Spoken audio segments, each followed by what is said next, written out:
Afternoon Karak with Aisha Al-Mazmi and Mikhail Atiyah on Pulse 95. Sunday Fun Day has arrived here on the Afternoon Karak as the week begins and the hustle and the grind keeps on churning up.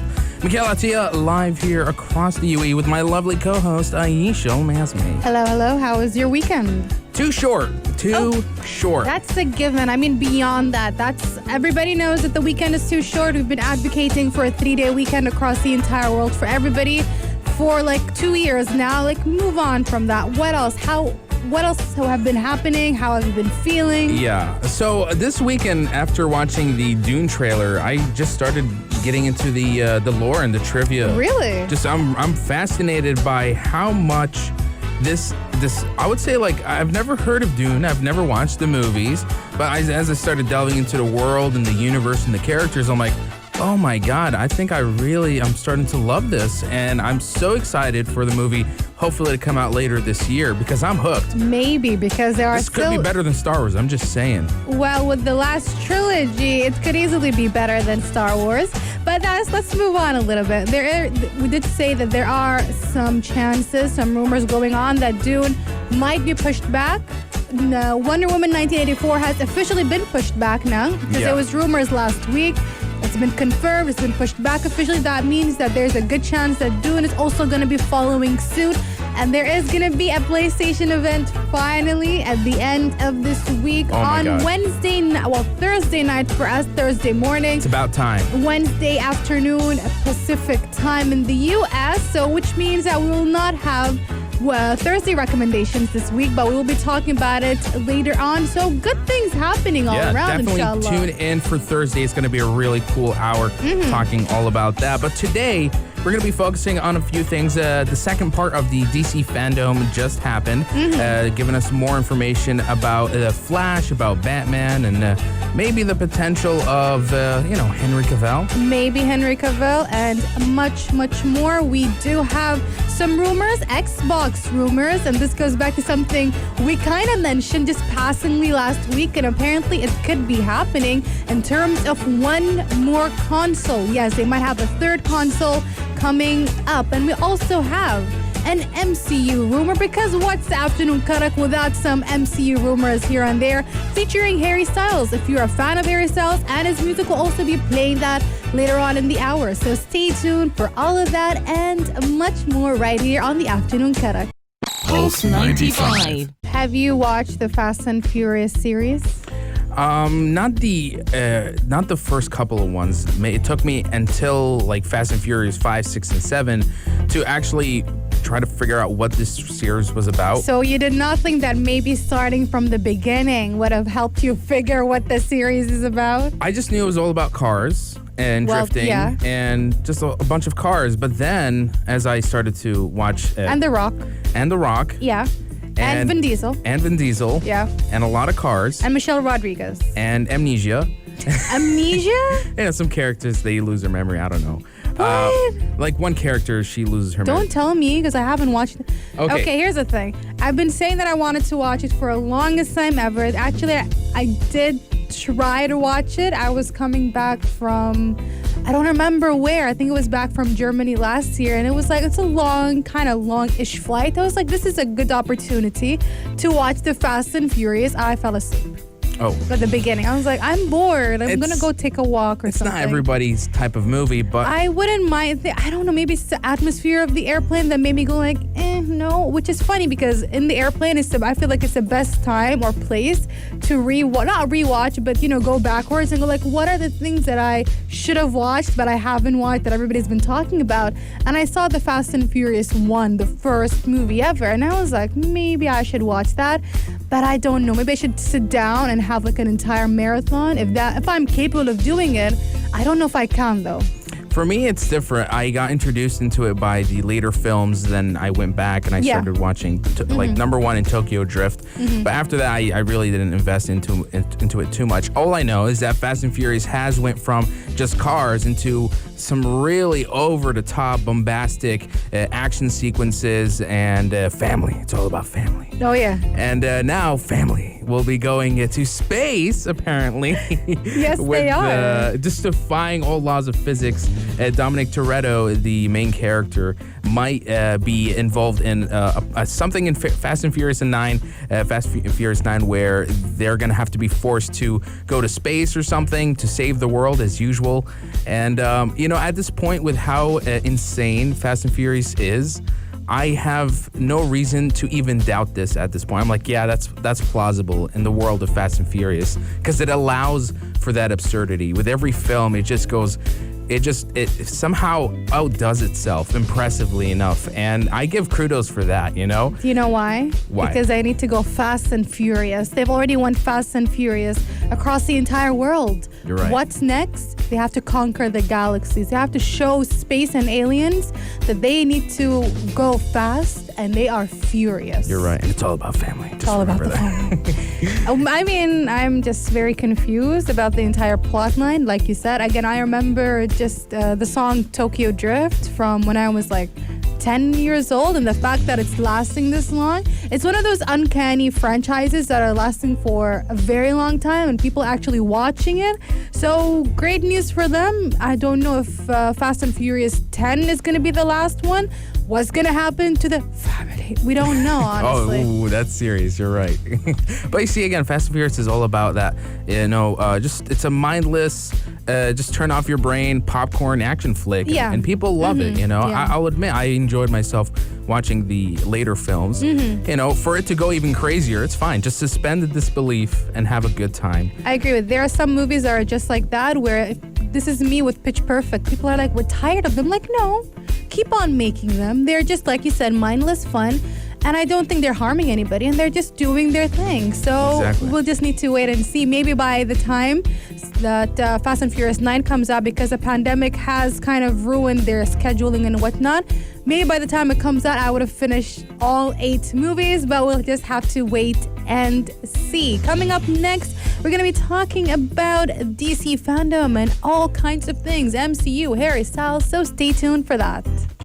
Pulse 95. So this is about DC fandom, and most particularly we're going to be talking about The Flash and the fact that they said that it will restart timelines and restart everything. Remember how almost every month, whenever we were talking about how Warner Bros. Or even DC Comics was going to resolve the DCU with big actor roles being, sort of left out, Ben Affleck and possibly Henry Cavill, Henry Never say Cavill, never. Superman. Never say never. Henry Cavill come back. Hopefully. Yes. But, we were thinking, is there a way they could write it out with still having like the Wonder Woman and still having Jason Momoa as Aquaman, but, it's still adhere to some canonical sort of timeline. So we all know that the Flash movie is in the works and won't it's going to be playing around with timelines, which is something we kind of knew for a while now. And we know that Ben Affleck himself and I forgot the other actor's name here. Let me pull it up. Yeah, Michael Keaton's Batman are going to be involved in this. And what does that mean? That means there's going to be multiverse Batman iterations in a movie where Flash will be zipping through timelines, because he has the ability as being the fastest person alive to go so fast that he can break through time and go to multiverses.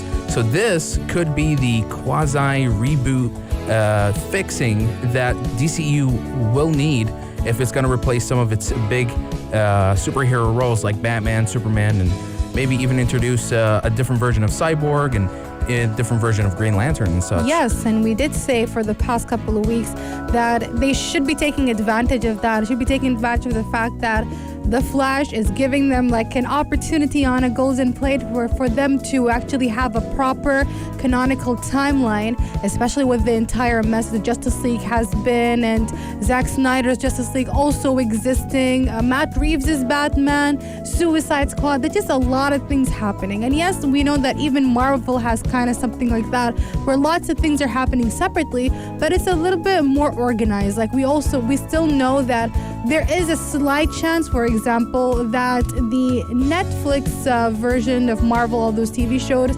might be canonical, especially since tomorrow, actually, or is it today? Technically today, I think it was Iron Fist and Luke Cage are officially legally not owned by Netflix anymore now.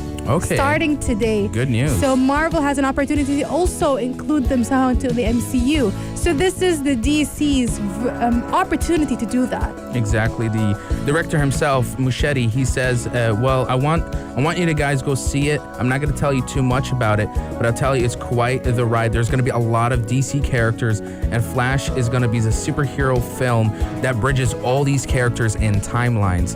That could be the biggest hint to what a lot of speculations have been for the past couple of months, but we'll have to wait and see. Part 2 of the DC fandom, a lot of great highlights for anything that's DC related, movies, TV shows, as well as video games. Be sure to check it out online. We're going to be taking a bit of a break, but we got a rumor, an MCU rumor, one that Aisha's been sort of fangirling for a while. A bit. And it just could be finally true. Let's tune in for that and so much more right here on the Afternoon Cut. Pulse 95. The video game that really gave birth to the Assassin's Creed franchise is Prince of Persia, and it goes all the way back to the 90s, a very beloved series, and one that have had a lot of fans speculating, Ubisoft, when are we going to get another Prince of Persia? It's been since maybe 2011.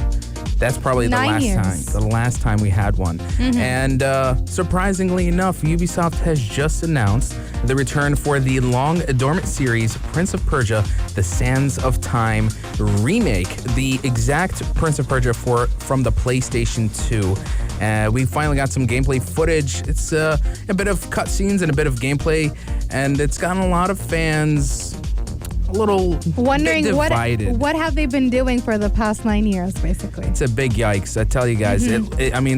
What they call it alpha, right? And it's coming out around January 21 of next year. But I'm like, if this is already alpha, I can't imagine what it looks like when it's complete. And I'm not sure you even have enough time to polish it out because the game looks very outdated. It's like, are you sure it's for the PS4, Xbox One, and all the new consoles? Because it looks like something that was remade for the PS3. And I cannot help and compare it to Final Fantasy VII Remake and how beautiful that was. How they put in blood, sweat, and tears Crash into Bandicoot it. remake. Crash Bandicoot remake. Look at them. Like it's halas. Like you cannot really go like, oh, we're just gonna. That's the standard now. Exactly. You can't just put in just a bit of effort and be like, hey, it's just a remake from a really old game. And so is Crash Bandicoot. The game is from the 1990s, and look at how beautiful it came out. Yeah. So they had no excuse. Again, they had 9 years to polish this. I know that there was Assassin's Creed, and there's lots of things going on around, but we also know the Assassin's Creed. We know that 2 games came out within the past 9 years. That was Odyssey, and the next upcoming one that is Valhalla. Valhalla and Odyssey are not being made in the same studio, so there's a good chance that they were whoever was making it in a different studio as well. So they did have the capacity to work on those 3 games separately. So it's like, this is just disappointing. It really is. I can see the vision of the game, and I can see where it can really go. Yeah. But I mean, we're not really too far from the release date, and it looks like that already. Very disappointing. It's a bit janky and does need a lot of polish. And I wouldn't be surprised because of the reception it's getting right now and just people's reaction. If Ubisoft delays it for another year, I'm like, yep, I told you so.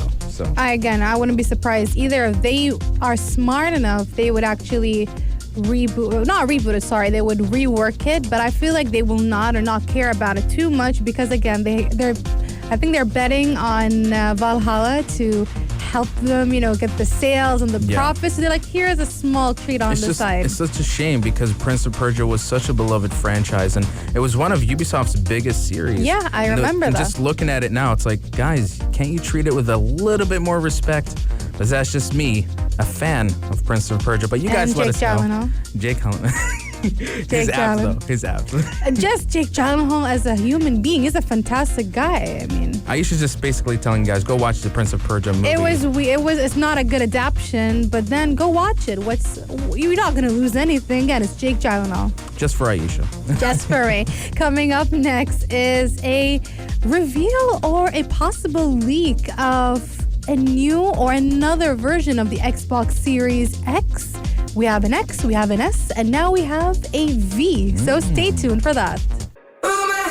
Speculation, gossip, or hope. Xbox. Rumor has it.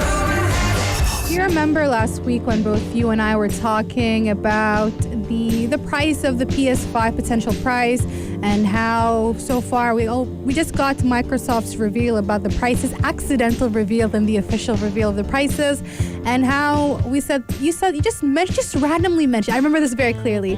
You said that they have the actual Xbox Series X, and then they have the cheaper version that is Xbox Series S, and they don't have a virtual one. But now there are leaks and rumors that Xbox might actually be working on another Xbox Series called Xbox Series V, and due to the size and how it looks like based on the leaks and whatnot, people are speculating that because it doesn't have as well that the disc thing, it's probably a digital version of the Xbox. This is something I talked about I think it was a month or 2 months back, when somebody was dabbling into the console and was looking into the coding, and he saw a code called Project Edinburgh. I remember calling it Edinburgh. Somebody corrected me. Edinburgh. Yes. Okay. And the capital is Scotland. There it is. So, this is what people have been speculating, and now it's sort of being associated with this Series V. Promotional image showed this Series V being somewhat in between the S and the X, which gives people this idea that this is a mid-range console, something in the middle, something that's a little bit more powerful than the S, but less powerful than the X. And it's if again, this is just a rumor, but if it was true, it really just comes to show Microsoft's goal for this next generation is that they want to be very, very accessible to all forms of consumers and markets and people's just income, Very interesting. Nothing like what Sony's doing. Sony's just doing the standard and digital.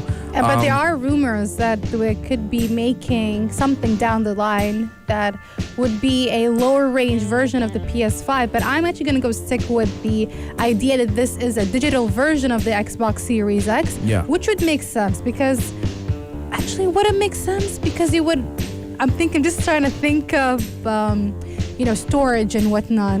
I feel like if you have a digital version of a console, you would need maybe extra storage or bigger storage in comparison to the regular one, simply because the regular one only stores some data when you put in the disc in comparison to when you actually download the entire game digitally.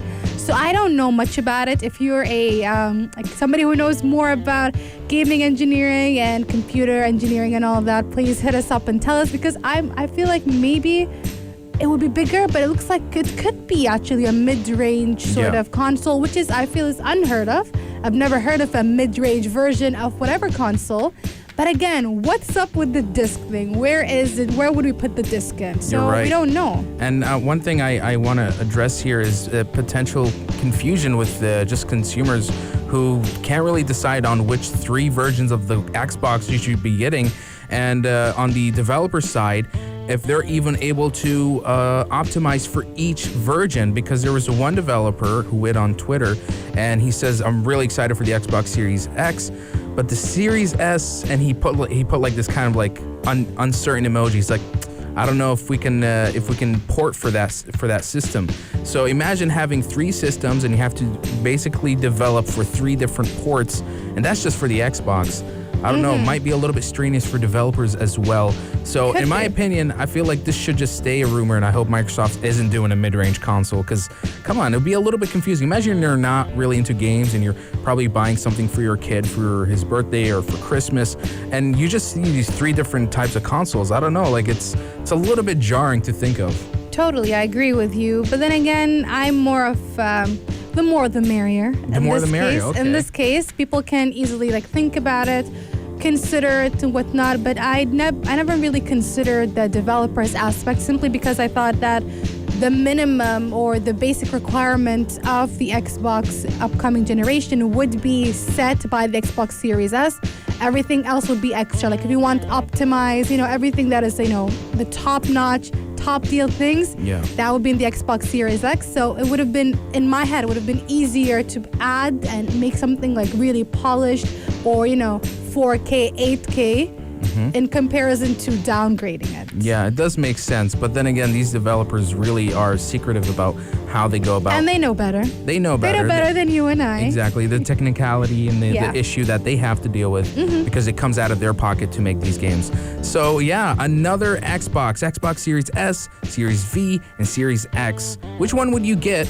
And would you be excited for 3 different consoles in the market? Let us know right here on the Afternoon Karak. Pulse 95. So when the trailer of Freaky was announced last week and it was revealed and I checked it out and I said, no, not before I checked out the trailer, I was thinking, are you kidding me? Are you doing another reboot of Freaky Friday? This would have been the 4th or 3rd reboot. I was like, I'm tired of that. What is going on? This Then is just Hollywood. They got to fill in a horror movie around Halloween time. Yeah, So, you know. But however, this one is supposedly a horror / comedy. And I was like, oh, is it going to be like those kind of movies that are like, no, I don't want to watch this. This looks terrible. Then I watched the trailer and I've been laughing non-stop. So Freaky is about a 17-year-old girl who accidentally switches bodies with an infamous serial killer played by Vince Vaughn. And again, it is actually very funny. I saw the trailer myself, and I am very critical about horror films and the premise and the concept. And this one actually has something really promising to give. You know, just the idea of being in the serial killer's body and everybody's chasing after you. And you got this little teenage girl who has the mind of a serial killer, going around high school, you know, planning out her next little serial killing. Yeah. It makes for some really, and just by looking at some of the scenes on the trailer, it makes for some really interesting scenarios and like who's who kind of thing. So yeah, I'm really excited. Like, I agree with you. This is like something I don't even say about horror movies, let alone comedy horror movies. Yes, that's the thing about comedy horror movies. There's like a fine line to cross. You remember how we were talking about how I believe that Scream, maybe was it called Scream? The funny one, the spoof. Yeah, Scary Movie. Scary Movie was the last time we got like a somewhat comedy / horror flick kind of thing that was funny.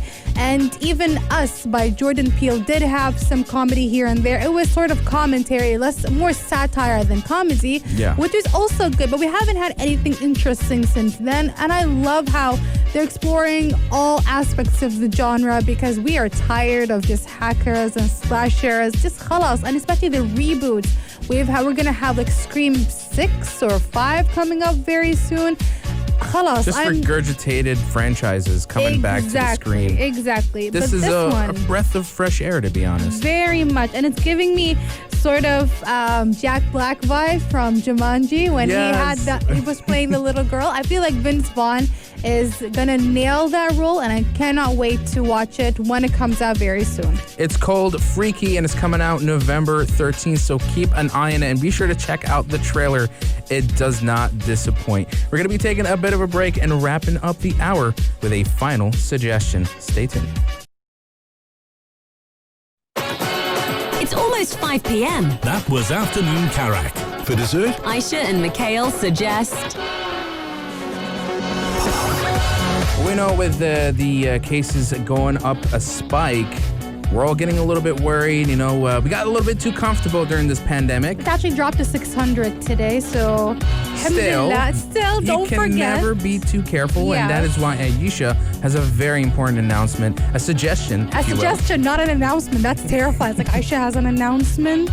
She has found the vaccine. No, guys. Not yet. I have a secret lab underneath my house, just in the basement, just Trademark working pending on a secret vaccine, unapproved. No, guys, that's not what I'm talking about. What I'm talking about is medical checkups. You might be saying, but why would I take a medical checkup? I'm only 25, I'm only 24, I'm only 23. No, go get checked out. Go to the doctor, get a medical checkup, get a whole thing on your entire body. In terms of blood tests, if you need some extra things, just get it all done. It's very important. And the reason why I say this is because a couple of years ago, nothing serious, alhamdulillah, happened, but I noticed that doctor told me that your vitamin B6 is low. And she's like, that is a very strange thing for it to be low, you know? And that just made me think like, besides vitamin D, which a lot of us have issues with in the entire country and even beyond the UAE. And in terms of low blood iron, which I know I have, vitamin B6, really? I never thought of something like that. But she did give me some supplements. She gave me an IV drip. And honestly, not even kidding, the moment I got that IV drip, a moment later, I felt super awake and a super different person. And that was just something, I just thought it was normal. I'm just feeling tired and fatigued. No, I had, some deficiencies here and there. Exactly. So it's really important to find out what is happening with you, what is going on the inside. Get those blood tests, go get all these other checks. If you need x-rays, I don't know, go speak to your doctor and check it out. And this is my suggestion for the hour. Really great suggestion. Sometimes we get so worked up with other worldly matters, we forget to take care of our own health. And remember, Certainly. prevention is the best type of cure. Yes, it is also a reminder that we also live in a pandemic, guys. Stay safe and take care of yourselves. Wear your masks. Again, keep those around everywhere in your pocket. This is why it's right here. Right after we leave, I always sanitize the entire area because I care about my colleagues and my friends right here. Speaking about my friends, Big Hass and Anna Schofield are going to be taking over very soon right here. They're extending the whole happiness and chill vibes only here on Pulse 95. Pulse 95. You're listening to Pulse 95. Pulse 95. It's Pulse 95.